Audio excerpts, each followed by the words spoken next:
On the 1st of July 2018, a new initiative called Single Touch Payroll will be introduced by the Australian Taxation Office for Australian businesses. This will change the way employers report their pay-as-you-go and super contribution information. So what does this mean for you? The new change means employers are now required to report PAYG and super amounts after a payroll event.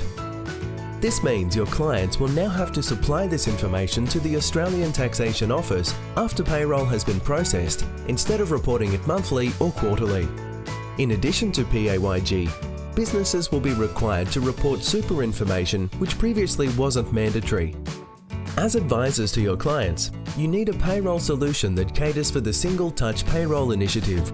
And if you're using QuickBooks Online, we've got your back. Our integrated payroll solution is already well down the track of making all the required changes and will be ready for you and your client's first pay run come the 1st of July. So when is this happening?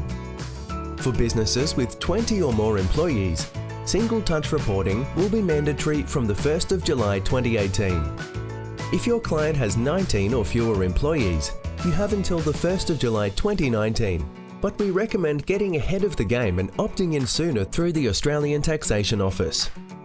We'll continue to keep you up to date. However, if you'd like to learn more about Single Touch Payroll and how to get ready, speak with your account manager or head to our website for more information.